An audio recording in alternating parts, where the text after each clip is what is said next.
and thank you very much for watching or listening. Liam Harper here today with another episode of Presenting the Champions. This is episode 222, I believe, for anyone who wants to know. And today I'm joined by a very, very special guest who I'm truly honored and blessed to have on the show. Today's guest, James Southwood, who is a British, European, and world champion in Savate, also the founder of the London Savate Academy as well. He has also been vice world champion on different occasions. He is a vegan athlete, I believe. We have a lot to talk about today. As many viewers will know, I've interviewed people in just about every martial art or the combat sports variation of that martial art, with Savate being a notable mission from that list until today. Savate is an enigmatic martial art, I think, for many people, myself included. So today we will be finding out more about it, including the sport itself, its history, James' personal journey through the sport, the mindset that it takes to reach a high level in such a skilled sport, and some other aspects as well. So, James, thank you so much for making the time for this today. And it's a pleasure to have you on the show. Thank you. Thank you for inviting me on. And thank you for such a full and generous introduction. I have one thing to correct, but we'll get to that when you ask me. Absolutely. Okay. Well, first of all, I'd like you to explain a little bit about Savate as a sport. Now, I don't always start in this way. I'm sure there'll be some viewers watching this who will know about it, but there'll be a lot who don't. There'll be a lot for whom it is an enigmatic, mysterious, and fascinating sport, as it is for myself. So please do explain a little bit about it, and also that correction. You've gotten very curious, so perhaps you can include that as well. Thank you. Will do. Well, first, it is enigmatic and made more so by the various people on social media who like to invent histories of Savate, which bear less than full relationship with the fact. Now, I'm no historian. That's not where I come at this sport from. A lot of people will get into something like Savate in the same way they might get into medieval sword fighting or sword fighting of another type, stick fighting, as an historical artifact. And that's well and good. And there's a lot you can take away from it. There's a rich history. I come at it from the sporting point of view. So it's not my speciality. But put simply, a conversation I have 2 or 3 times a week, which is when people ask me what I do in a similar manner to what you've just asked. And I say, I do French boxing. And they say, how's French boxing different from English boxing? And I said, well, French boxing uses the feet. And they say, isn't that kickboxing? And I say, no, that's kickboxing is something invented by the Americans in the 1970s. French boxing has been happening 150 years prior to that. So there's a little entry into the history, codified in the 1830s by reputedly a French kicking expert who came into contact with an English boxer who used his hands. And the first, well, not necessarily the first, but a system of punching and kicking was born in France. A lot of people think martial arts have to come from far away. I don't see that motivation. It's not necessary. There are fighting sports and arts everywhere. Savate is one of them. Grew up on the streets of London, of southern and northern France, kicking, punching, things that human beings do wherever you find them.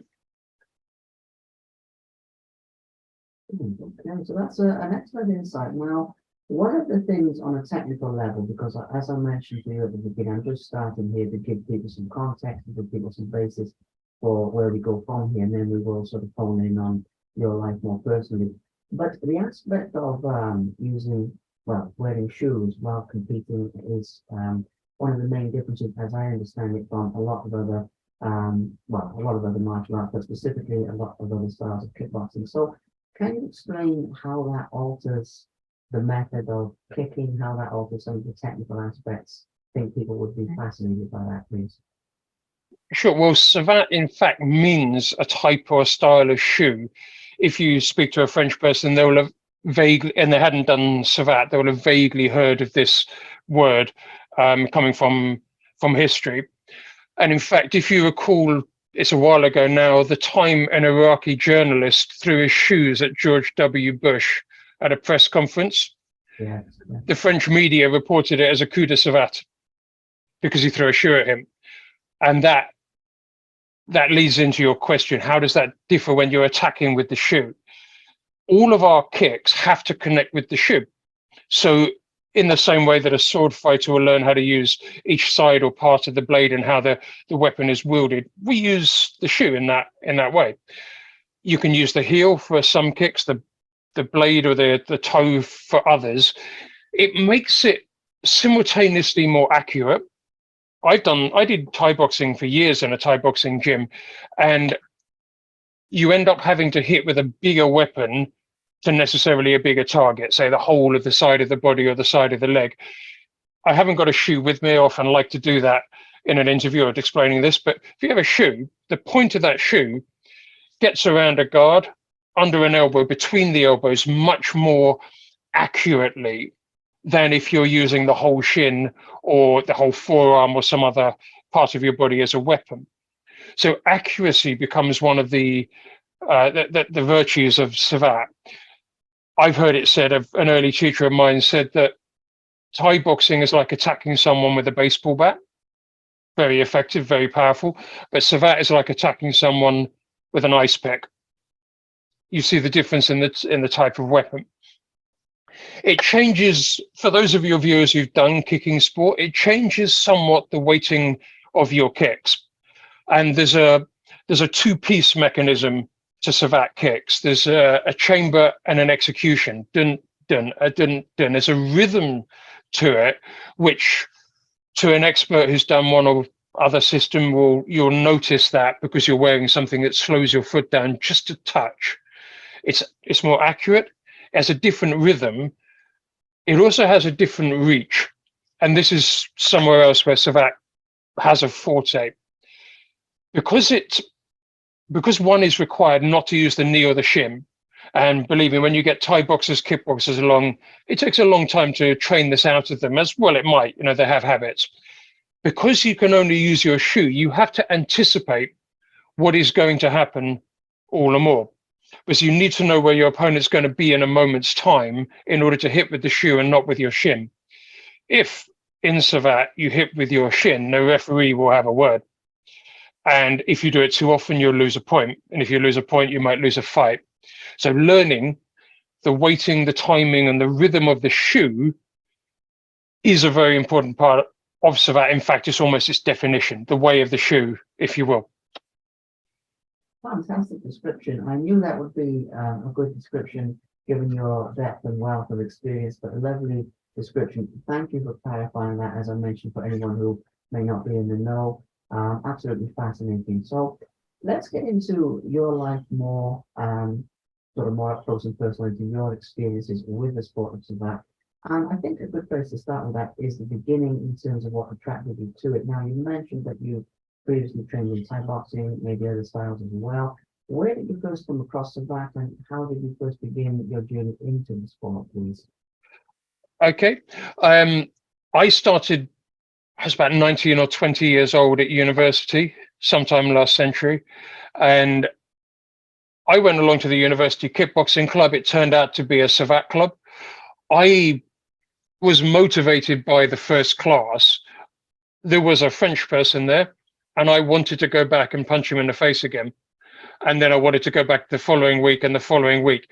You see in that the fighter's motivation. You get given a setup. Here's your weapons, here's your opponent, and it's captivating to want to go back and improve that. So I started at university, a brief autobiography, 2 years at university. Then I set up my own club after graduating when I moved back to London. I've been teaching there for the last 18, 19 years, and I've been fighting internationally since 2005. Took me 10 years to win a world title, and I did that in 2014. And to date, still the only British person to have done that. I still teach. I now teach online because of the pandemic and other modernizing pressures. But that's where I got into it. That's what I've done. That's what I'm doing now. Nice. So Looking back at that early phase to start with, and then we can move into some of your big achievements like the world title and so on.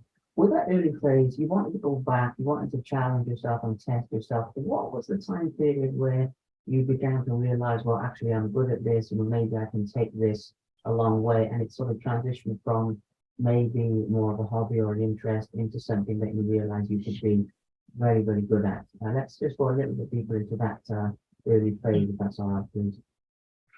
Well, like I say to all of my students, everyone starts with something. People feel like absolute beginners, as I did, but everyone brings something to the game. And for me, I'm blessed with some good genetics. I had a good physique, so I was able to do the kicks quite early on. Things that other people may struggle with for years, I was able to pick up my leg and do the balance kick and get some of what I said before about the balance, the timing, the rhythm correct quite early on. What I didn't have was a fighter mindset and the willingness to go through the rough and tumble of sparring or competition. And some of my students will come in with the opposite. They'll come in ready to rough and tumble or with the courage to do that, but it takes time to train them how to do the kicks. Some people come in with a very fit, athletic body, but can't do the moves. They can't find the technique and so forth. For me, it was that's what I started with, but then I had to develop the willingness to give and take punches or to get involved in a fight. So developing my own psychology around it was my personal journey. Okay, absolutely. Well, I'd like to get more into the mindset with you shortly because that's a big part of what I do as a scene. Before we get into that side of things, though, I'd like to discuss some of the highlights of your career, as I mentioned at the beginning, and as you've mentioned in passing as well. Now, obviously, this is a very broad question when we get into the subject of some of your proud moments, but really what I'm getting at here is what some of your favorite achievements are in your career. And obviously, I'd imagine the world title comes into it, but I never assume these things. I never ask you this question because answers vary so much. So, in your own words, what are some of your personal highlights, some of your personal favorite wins, and everything like that, please? In a way, I want to say my second ever class I ever taught was a personal highlight because people came back. And it feels validating. It feels like you're doing something worthwhile, that someone trained with me, but then felt that was worth learning and came back a second time. So very early on, the second class I ever taught back in 2003 was an achievement. I remember the first international I did in 2005 as the biggest thing I'd ever done to that point because of the preparation I put into it, the weight I gave it in my life, and how fun the trip was and how much I gained from it. Like I said earlier, it took me 10 years to win, and I have to cite the night in Rome when I won as one of my big achievements. It wasn't my best fight though. I, for one brief moment, got over myself or got out of my own way for long enough to put in the performance I'm capable of and win. And I haven't done it since, which leads me to the correction I need to make from your introduction. I'm British champion several times over, world champion one time only, I regret, European champion never. I've been a finalist on 3 or 4 occasions, but never the champion. So the balance of all of these wins and of the many times I've had my hand raised is a sense of what else I could have done if I'd managed to repeat the psychological performance of that world title on other occasions. Alas, I did not. Yeah, it's fascinating. Well, first of all, my apologies for that mix up at the beginning. Um, it's interesting because you are listed as a European champion, so that's obviously incorrect. But The internet is a great source of misinformation, not just about the history, but about what one has achieved, whether what one does is any use whatsoever, whether the kicks look weird, whether Savate is a stupid martial art, you name it. yeah, well, that's the internet definitely has two sides to it from that point of view. But Fair enough. Okay, so interesting. So with regards to this, it sounds like the mindset is a big factor in your journey. Really at the core of your journey to a certain degree. So let's talk a little bit more about that, and I'll come back to your teaching as well because I also want to talk about that. But this whole mindset thing. Now, I don't really have a super specific question about this, in all honesty, but just I'd like to talk about the process that you went through because you mentioned getting out of your own way. It's very brutally honest appraisal just now of your achievements. Certainly a lot to be proud of, but it sounds like, there's a feeling that you could have done more as well. Correct me if I'm wrong in any of this. So let's just talk about the process that you've been through in terms of developing that competitive mindset, in terms of getting out of your own way, in terms of handling things like nerves or what have you, if that's a factor, I don't know. In your own words, really, just the mental process that you've been through your journey in Savate, please. Okay, for a journey in Savate, I need to detain your viewers for a moment longer to explain a bit more about what it is. There are two distinct flavors or levels, as sometimes it's put, of Savate: Asso and Combat. Asso is ASSAUT, like assault but without the L, being a French word, which is no force permitted, Savate. Combat is full force, full contact when you seek a knockout. Asso is what I've spent my career doing, where you seek to impose technical moves. And what the judges are looking for is termed virtuosity. In combat, what it's termed is efficacy. So you're able to knock someone out or impose damage, whereas in Asso, you're able to do technically proficient, inspiring moves frequently. And that word is key, because part of the mindset, part of the difference between Asso and combat is not just the level of force, but what it demands of you and what it demands of your psychology. I was sparring in a boxing club years ago, and I got sparked. I got knocked out by the guy in front of me, very good, almost national level boxer. And in consoling me, someone came up and said, he only needed to do that once, and you knock over. And if you recall what Deontay Wilder said to Tyson Fury, I only need to be good for 2 seconds. You need to be good the whole fight. That, for me, is where Asso is demanding. You have to be good the whole fight. If I'm boxing you, I don't know if it'll ever happen, or if it could, but if I were boxing you, I would have to find a weakness, find where my points are to be scored, exploit that, and then reset and do it again. I can't just do it one time. I have to spend the entire fight hitting those targets, regrouping, doing it again. I'm always on. I've always got to be thinking ahead, exploiting openings. And once I've shown you, you know where it is. And a high level opponent will block that opening. I've got to find another one. I've always got to be thinking. So that is a very, I think, cognitive sport. You have to be a good strategist or tactician. And that's a big demand on your psychology. You can't just fling yourself at the opponent. You have to think your way through what you're doing. So you need to have composure, for one. You need to be composed, thinking what is working, what is not working. How do I get through the next moment? That's stressful. You know, the sort of fights where there's not much happening, but the aggressors are feinting and moving and showing what could happen. That fatigues fighters, and that's happening every single moment in Asso Savate. The journey through it is, I don't know, like a chess player or any other player. You learn the moves, and you learn to trust that you know them better than the person in front of you and go for them. In terms of my own development, there's a training period. You need to learn the kicks. You need to be fit enough. You need to learn, like I say, the set pieces, the moves, where an opening is, where it isn't. And you need to withstand this intense pressure as you're boxing. That is nerve inducing. And I used to find it crippling. And I think a lot of people do. You sit ringside and you're nervous. And everyone's nervous. So all it takes is a little bit of reflection and think, well, probably my opponent is as well. I could probably chill out about this, you know. And then after a while, you you've learned a bit more than they have, and you've been in it a while, and you think, well, he's nervous, I'm nervous, but I'm more experienced. I'll see if I can't upset him. Slowly but slowly, you start to understand yourself and what you're capable of doing in the face of or against someone else.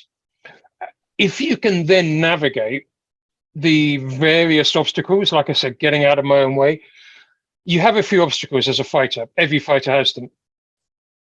The basic problem, if you permit me to extend your question into a bit more, the basic problem of fighting, as I see it, is giving yourself a command that you need to fulfill. You tell yourself, I'm going to throw my right hand at this guy. I'm going to stay back and jab him. I'm going to push hard this round. Isn't it remarkable how a moment later that leaves you? You lose either your courage, your technique, your game plan. Something is difficult the moment you try it. And getting out of your own way, as I described it, is the process of understanding what is it in your personality that stops you from doing what you plan to do? What is it in your psychology? Where are your hang-ups? Where's your belief lacking? Where is it in your technical game? What are you not doing under pressure? And once you navigate these, once you learn what it is that you need to do to eliminate all of these obstacles, suddenly, and I say I saw it for a moment, clear vision for once in my life, clear vision of what I could do and what was available, and I took it. To be fair to myself, I did do it the following World Championship, where I beat the French athlete who was my goal. I set a goal to beat him, and I did, but in the semi-final. So I didn't have the focus and the clarity and the wherewithal to win the final, and I lost it in the very last minute. So I think twice I've gone through the process I hope I've described as some degree of comprehensibility of understanding every aspect that builds you up. A moment of clear-sightedness, you can do it. Well, it's an incredible description that I think it's very applicable to fighting, obviously, that's the subject at hand, but I actually think that a lot of what you've said there is very applicable to other life areas as well, other things that people are working towards. Getting out of your own way is a universal process. I appreciate the candor with that, by the way, because it is personal. It is sort of a personal thing, isn't it, to talk about what's going on in your own head. And it's, I believe some people listening to this will find that very, very helpful. We've talked about your proudest moments there, but as I mentioned earlier, there is this feeling that comes over in what you're saying that, maybe if I could have done that more type of thing. Are there things that you would look or you would do differently rather when you look back on it now? Or are you sort of happy with how it's turned out? I know that's a very big question, but hopefully you can elaborate on that a little bit for us. Well, I'm kind of dealing at the moment with the amor fati, the love your fate of injury. I fought in the World Championships last September, and in the very last minute, I went over my ankle and I still can't train, and it's still bad 4 months later. I was nursing an injury going into that fight, so I think I fought my last fight at that level. So one only has, no, well, you maybe caught me out there, or I caught myself out by saying one only has regrets, because there's so many things you could do differently. I would like to go back and give myself, at the start of my career, the self-belief I had at the end. But I think that's the sort of folly that people from all walks of life might give. I wish I knew then what I know now. That never comes that way. And the lessons that life teaches you are given, I think, in microcosm in a ring. And it's a particularly good way, if I may advertise it, that the difficulties that fighting gives you are quite varied. You need to be fit and tactical and, in a right sort of courageous mindset and so on. But then the real problem becomes, how you deal with yourself, which is a messy and intractable problem. But if you spend some time with it, you end up learning that much more. So if I could look back, I would give myself that imperative earlier on and give myself, like I say, the self-confidence to do what I was capable of doing a bit earlier. I'm pleased to say I had that moment at least once or twice, but more than that I would like, but I'm not in a position to do that.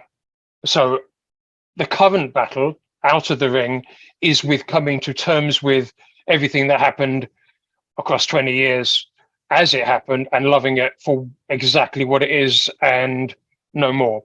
Acceptance is the hardest for the form of courage. I love that acceptance there as the hardest form of courage. It's a very beautiful sentiment. And again, your descriptions, I love your descriptions, by the way. I really feel like I'm there, like I'm almost living it with you. So I know you said earlier, what is the effect you how I explained that, but it's wonderful. I'd like to touch on your teaching a little bit more as well, because obviously the teaching is sort of the other side of this whole conversation. Now, this question is sort of twofold. One of them is obviously to get a little bit more of the timeline in terms of you've been teaching quite a while, as you mentioned earlier. So a little bit of the nitty-gritty of that, if you like, but also what you find most rewarding from the teaching process, I think would be a fascinating insight into something that maybe your students may well know, but people in the wider world wouldn't know. So yes, a little bit of the timeline things and a little bit about what you enjoy most about teaching. My teaching has changed recently because I'm not able to be a participant coach. My whole career, I've been a participant coach, sparring with my students, pretty much working out with them. Even if I train with someone one-on-one, I'm probably gloved up, trading with them rather than just padding them and watching them at a distance. And I've always wanted to be a peer instructor like that. I'm part of the team, leading from the front where I can.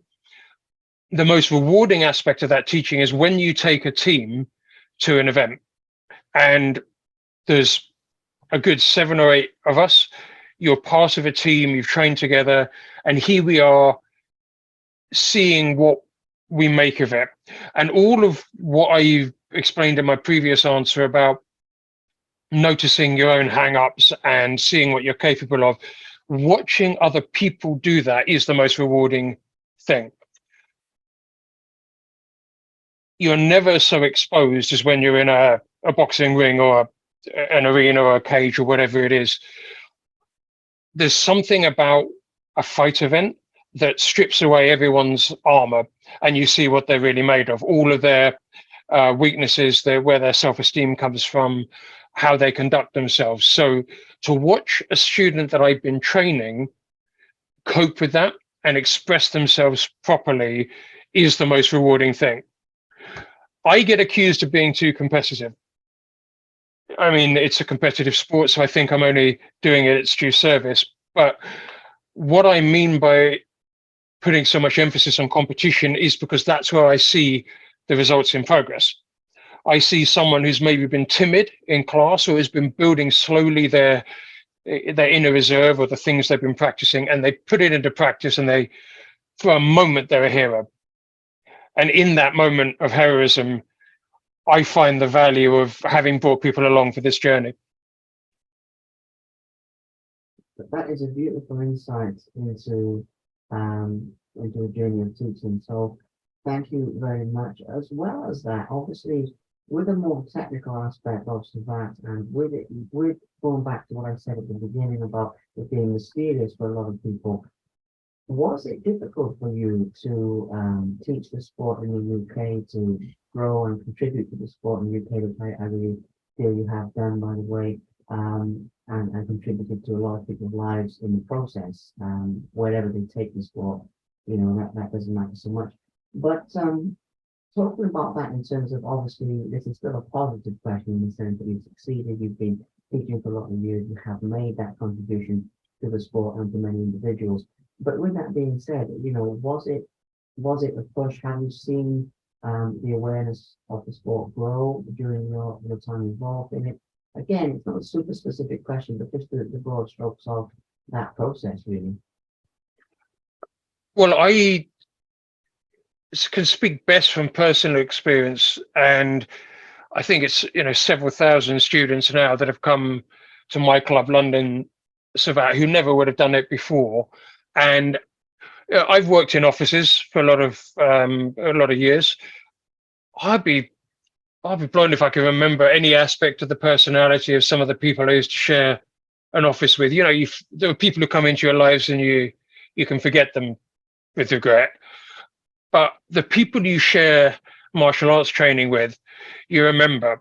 And one likes to think one lives on in the memory of people who fought at an event in London or any of the other places in the UK where we hold Savate events, and they will always remember that. They will remember the time that they gloved up, got into a ring, had a fight. Maybe it was the one time they did it and they left the next week, but it's not gone away. So you live on in the memories of the people who tried it once, did something they never thought they could do, moved on with it. That's still a contribution, like you say, to their life, to the exposure to the sport, and so forth. Less positively, I feel like I haven't done enough to get the sport fully recognized or widely recognized as it could have been. We still deal with a very low number of clubs in the UK. If you're watching and you want to do Savate, there are people around, and I'll be very happy to introduce you to them. It becomes one of those bootstrapping problems where if someone in a town that doesn't have any Savate messages us, we say, well, there's no one in your town. They say, well, I do kickboxing then. Whereas if an instructor says, I'd like to teach, or we approach an instructor and say, do you want to teach Savate? They say, well, there are no students. So it's a process of getting those both of those things to happen together. So I will cite a regret that I haven't been able to expand it, but it's with some thanks to you that I'm getting a chance now to explain why I truly have profited from it. It's maybe difficult to tell someone that they should choose Savate kicks and punches, which we started with, over any other form. Why not go to your local Thai boxing club or what have you? If you value some of the things I've been talking about, then maybe Savate is for you. There are unique aspects to how it's done and the values that are placed on it.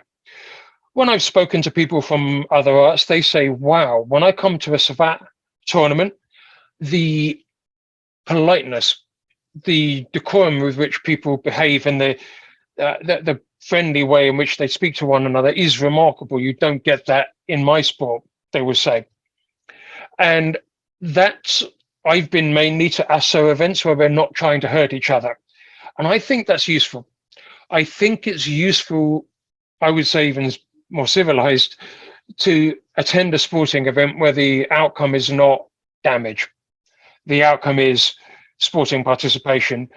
And that would mean that I could meet you in a event and we could have a nice play and no one need get hurt.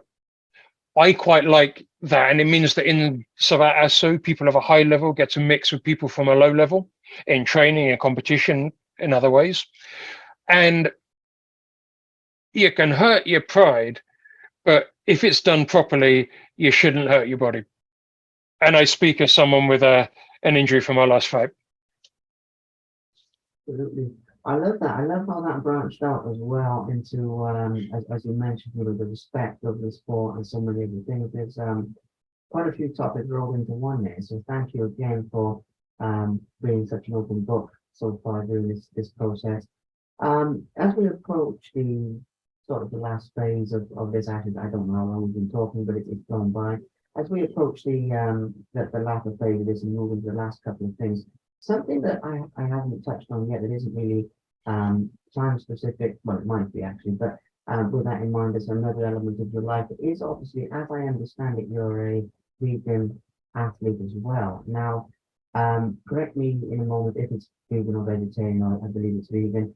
I'd like to just talk about your process with that in terms of when you first became a vegan, how you find competing, how you balance your meals and things for competition. There's a lot of different avenues it could go down in terms of where we go with this. But again, I've seen that well, people competing as vegans is something that's grown in popularity a lot in recent years as well. So let's talk about that. Where did that start for you, and how has that progressed to the present day, really? Well, I've been vegan, you're right to use that word, for the last 27 million years. That is since before it was popular. Um, so I don't even register it much as a part of my life now. It was a big part of my life when I was a teenager in my 20s. Um, but yes, I have a profile on great vegan athletes, and I'd like to shout out to them for the work they do. It's, I suppose, as society has changed around me, it's become easier. First few years I was competing, early noughties, it was harder to be taken seriously. But these days, I don't think anyone would bat an eyelid if you said you trained on a vegan diet. Um, Last trip to the GP and every blood test I scored as high as the woman had ever seen. So I think I'm in good health for that many years of being vegan. And it's certainly possible, if one case is approved, to have a sporting career at the highest level on a vegan diet. But I've had every vegan versus vegetarian versus eating meat versus carnivore versus evolution argument I'm ever going to have. As I say, that was a feature of my earlier life, and it's not something I've strayed into as much. I don't promote it as much as maybe some people would want me to, but certainly I've been 100% vegan all the time I've been doing it. That is remarkable. In the beginning, if you don't mind me asking, was your motivation to do with the sort of animal cruelty aspect? Was it to do with more your personal health? I mean, what was the initial spark for wanting to go vegan? Well, when I read about it, and I said I mean, I think this might apply to a lot of people. If you read about the process of animal farming and everything that entails, one wants to reduce the suffering as much as one can. If you then discover that it actually has an environmental and a health benefit, then it seems like a no-brainer, something that's kind of an easy choice to make. I've been blessed, and this relates to what we've been saying about my sports career, with quite a good sense of personal discipline. I don't find it hard to go running. I don't find it hard to motivate myself to work out or to eat the diet that I think is the best one for me. I don't find it difficult to avoid, forbidden foods, to use that term. So it was an easy choice for me, having all the evidence to say that it was healthy and ethically a good idea, and to find it easy to do. Absolutely, yeah, it makes total sense. And again, like you said, I mean, it's really growing in popularity, really growing in awareness of the meaning behind veganism, vegetarianism, whatever. So, but especially because you've been doing that a long time, it's good to get your insights into it. So, moving into the last couple of things, I mean, we've talked a lot about your own life and everything. Let's talk a little bit about the future, because we spent a lot of time looking at the past, is what I mean to say. So talking about the future, I mean, it sounds like growing awareness, participation, etc. of the sport of Savate is sort of high up on the list, gauging from what you said earlier as a potential goal. But I'd like to talk to you about some of your future goals, plans, dreams, whatever you'd like to call them. Again, speaking broadly about this in whatever form that may take. I know you said earlier that there's a process of acceptance with your injury, so I'm sure that will factor in. But looking beyond that, where would you like to go over the next sort of 2 years, or I don't mind what timeline you give it, as far forward as you'd like to go with it, really. Sure. Definitely getting the next generation of teachers up and running is what I'm mainly focused on in my life at the moment. Training instructors here in London, around the world, getting people to that level where they can teach and open clubs, so that it helps the sport to grow, but it helps people to do something they didn't know how to do, and it helps to transmit a lot of the things I've learned from all these years of teaching. I'd like to be able to pass that on before I teach my last class. But the real goal that fascinates me, the one that I'd like to spend more and increasingly more of my time on, is building out this philosophy of fighting. With apologies to all those it affects, I find fight psychology boring. If you search for philosophy in boxing or sports psychology, I find a lot of it is cognitive tricks and often stuff that doesn't really get to the root of the matter. And I think there's a rich seam of philosophy out there that can really inform fighters and help them through the, I think, quite intensely personal experiences that they go through. In addition to a dose of self-discipline, a vegan diet, and a good training regime, my companions along this journey have been people like Søren Kierkegaard, Jean-Paul Sartre, Seneca, Marcus Aurelius. I was going to ask you at the start of this interview, because I can't quite read the spines on your books, to see what kind of things you have got there, because we've both set up our cameras in much the same way. We haven't. We're just sorry to cut in there, but I'll share some more of that with you shortly. But it's actually quite a more recent change. I've always had the books here, but I've recently adjusted the camera to be less face on and to be more sort of showcasing that. So yes, it's quite a mix of different things, really, from psychology, spirituality, ethics. There's obviously some biography, not that that's very surprising.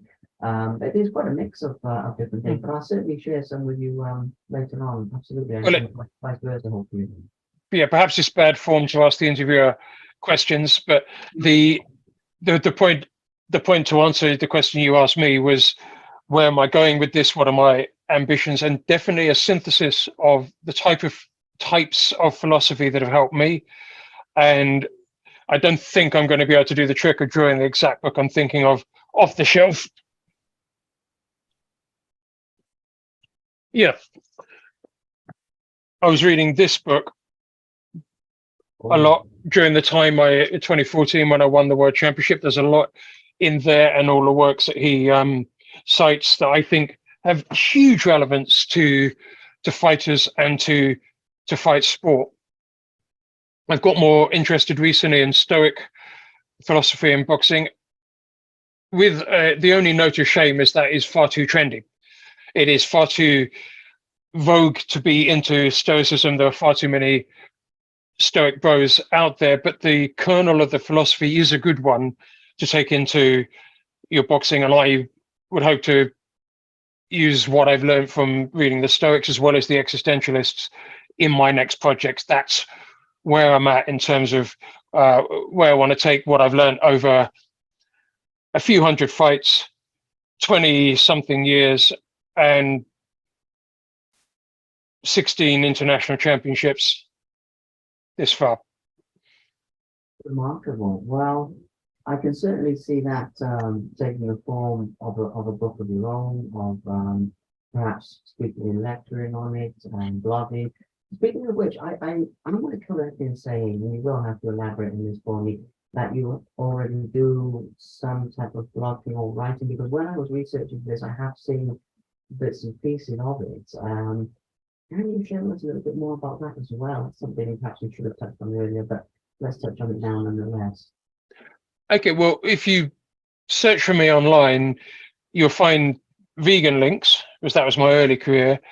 You'll find a lot of Savate links, because that's what I do and that's what I teach. But yes, you will find, I wrote a blog called Dying to Win, which is both a pun and supposed to express the kind of existential feeling that was influencing how I approach my fight sport.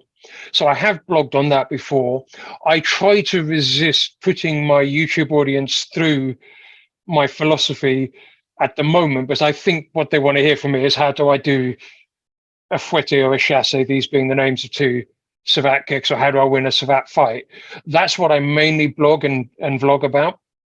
But I'm looking for the vehicle, the mode with which to launch something a bit more general, something that addresses some of this philosophy and discusses it to an audience receptive to that kind of idea.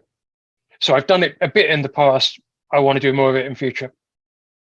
Well, I hope that you do on a personal level, because I really do personally feel that that's much needed in the in the broad martial arts sphere, if you like, and not just about, but across the board. I believe that type of philosophy is, there's sort of a gap there, if you like, for that type of thing. I mean, there is a really a gap for certain types of mindsets talks as well. As you say, the fight psychology is very prominent. You know, that's out there a lot. But going a bit deeper into it, as you said earlier, getting to the root of the matter and all this type of thing, absolutely fantastic. On a personal note, by the way, a lot of the people you mentioned earlier, I read as well. And even on this shelf, I think there is a few of those names, including Marcus Aurelius. But so that's just a shared interest of ours. That's not a question, but it's certainly nice. But really, we've talked about a lot today.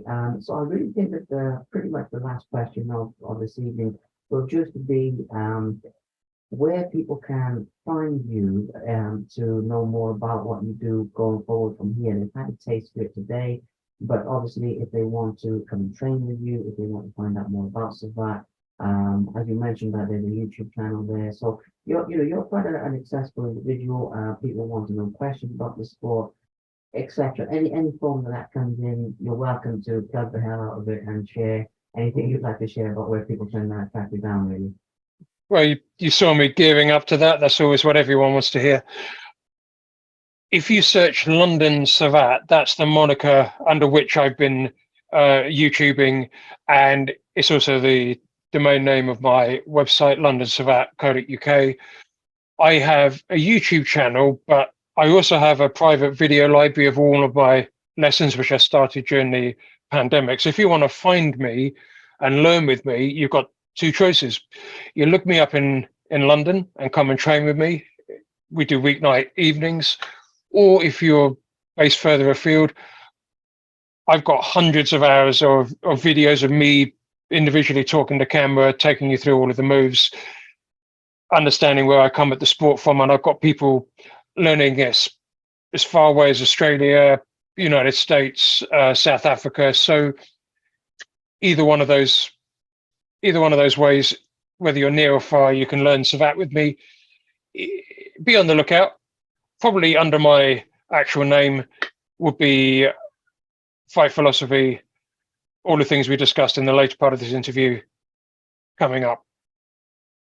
Absolutely. Excellent. Well, I'm sure some people from this will find you, and will get in touch, because I can second that, having done a lot of the research for this call, there's a wealth of knowledge out there that you share. So I was just going to add to that sometime over the pandemic, I got a message from Indiana, United States. If he's watching, he knows who he is, saying, James, I can't get the revers, another Savate kick, to work. I'm always missing. Just sent me a Facebook message, and I said, you're probably leaning back for the kick too much. Got a message back a few days later. Yeah, you're right. And we've been working together ever since. You paid me the compliment of sounding like I was accessible. Send me a Facebook message asking me a question. You might get that kind of reply. Absolutely. Well, yes. I mean, that is what I meant. That is what I was referring to. Is you will take the time to give people the time of day to explain these things. From what I can gather, obviously we've only met recently, but that is a nice touch. And so yes, for anyone out there, obviously as we've just ascertained from this, it doesn't necessarily have to have geographical limits either, which is the wonderful side of this modern technology and everything, especially since the pandemic. So we've talked about a great deal today. As I mentioned earlier on, thank you for being an open book, and thank you for sort of speaking from the heart, really. I know that might sound a bit cliche, but it really is like that, because obviously today we haven't just talked about the technical aspect. Hopefully we've gone a bit deeper. And I know you're like me, you're a big thinker, so you can probably go to people still, but we've given people a nice overview of some very, very good topics. So Yes, the last thing we need to do is just thank you for your time once again and say I'm very, very grateful for you coming on the show today. Well, thank you for the invitation and for asking some searching questions and for listening to what I had to say.